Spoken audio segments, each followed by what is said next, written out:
এই পানি বঞ্চিত করে কোনো এলাকা কোনোদিন বাঁচতে পারবে না। এই জন্য বিগত নির্বাচনের আগে আমরা আওয়াজ তুলেছিলাম, আল্লাহ তাআলা যদি আমাদেরকে সরকার গঠনের সুযোগ দেন, তাহলে তিস্তার বুকে প্রথম কুদাল মেরে এখান থেকে উন্নয়ন শুরু হবে ইনশাআল্লাহ। আমরা আপনাদেরকে কথা দিচ্ছি, নির্বাচনের আগে যেমন বলেছি তেমনি এখন বলতেই থাকবো। আপনাদের এই অধিকার আদায় না হওয়া পর্যন্ত আমাদের এই লড়াই চলবে ইনশাআল্লাহ। এই এলাকার মানুষ স্বাধীনতার পর ৫৫ বৎসর তাদের ন্যূনতম পাওনাটুকু সরকারের কাছ থেকে পায়নি। হ্যাঁ, এরশাদ সাহেব যখন প্রেসিডেন্ট ছিলেন তখন তিনি কিছু বিশেষ উদ্যোগ নিয়ে আপনাদের যোগাযোগ ব্যবস্থার যে বেহাল দশা ছিল এটা তিনি নিরসন করেছিলেন। দুনিয়ায় যে যেটা ভালো কাজ করবে আমাদের দায়িত্ব হচ্ছে তার এটা স্বীকৃতি দেওয়া।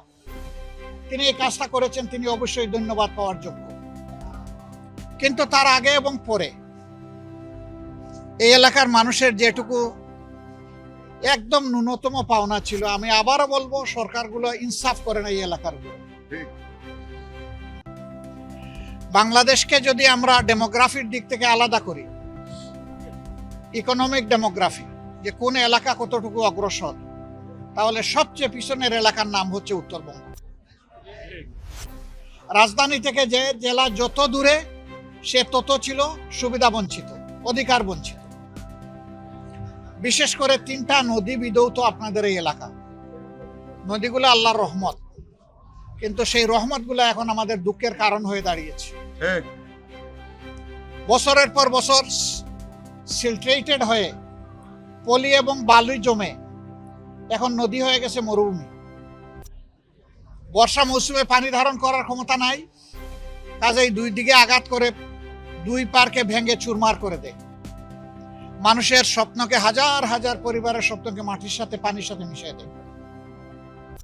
আবার যখন শুকনা মৌসুম, যখন প্রয়োজন কৃষকের এক ফোঁটা পানির, জমিতে ফসল ফলানোর জন্য, যেহেতু বালুচর জমে গিয়ে সেখানে মরুভূমি হয়েছে, এখন পানি পাওয়া যাচ্ছে না। অতএব বর্ষায় বাসিয়ে দেওয়া হচ্ছে, আবার শীত মৌসুমে বা শুকনা মৌসুমে সেখানে পর্যাপ্ত বা প্রয়োজনীয় পানি পাওয়া যাচ্ছে না। এই পানি শুধু ক্ষেতের ফসল ফলানোর জন্য নয়, আগামীতে সুপ্রিয় পানির অভাবে হাজার জাতের রোগ বালাই এখানে দেখা দেবে।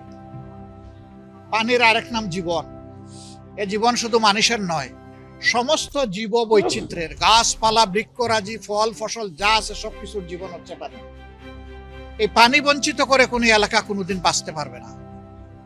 এই জন্য বিগত নির্বাচনের আগে আমরা আওয়াজ তুলেছিলাম, আল্লাহ তাআলা যদি আমাদেরকে সরকার গঠনের সুযোগ দেন, তাহলে তিস্তার বুকে প্রথম কুদাল মেরে এখান থেকে উন্নয়ন শুরু হবে ইনশাআল্লাহ। আগে তিস্তা পাড়ের মানুষ আর এই 3 নদী পাড়ের মানুষগুলোকে তাদের দুঃখ দুর্দশা লাঘব করার জন্য আমরা উদ্যোগ নেব। আমরা তিস্তা মহাপরিকল্পনা বাস্তবায়নের কথা বলেছিলাম। এখন যারা সরকারে আছেন তারা একটা বিশাল আন্দোলন করেছেন নির্বাচনের আগে আগে।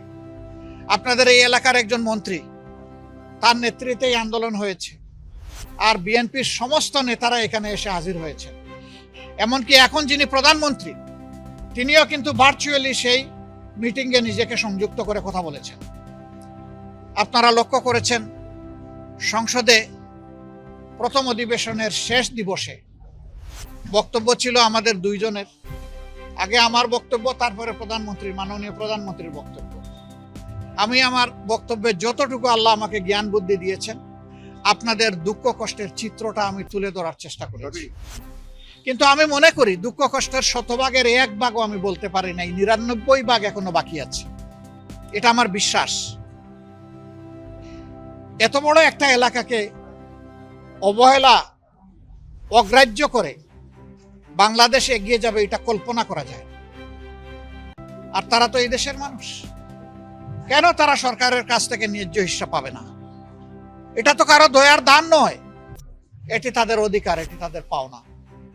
এই জন্য সংসদে আমি দাবি তুলে বলেছি যে ধন্যবাদ জানাই মাননীয় মন্ত্রী, আপনি জাগো বাহে বলে সবাইকে জাগিয়েছেন। জনগণ এখন জেগে আছে, এখন জনগণ দেখতে চায় আপনাদের দেওয়া ওয়াদা আপনাদের মাধ্যমে বাস্তবায়ন হচ্ছে, এটা দেখতে চায়।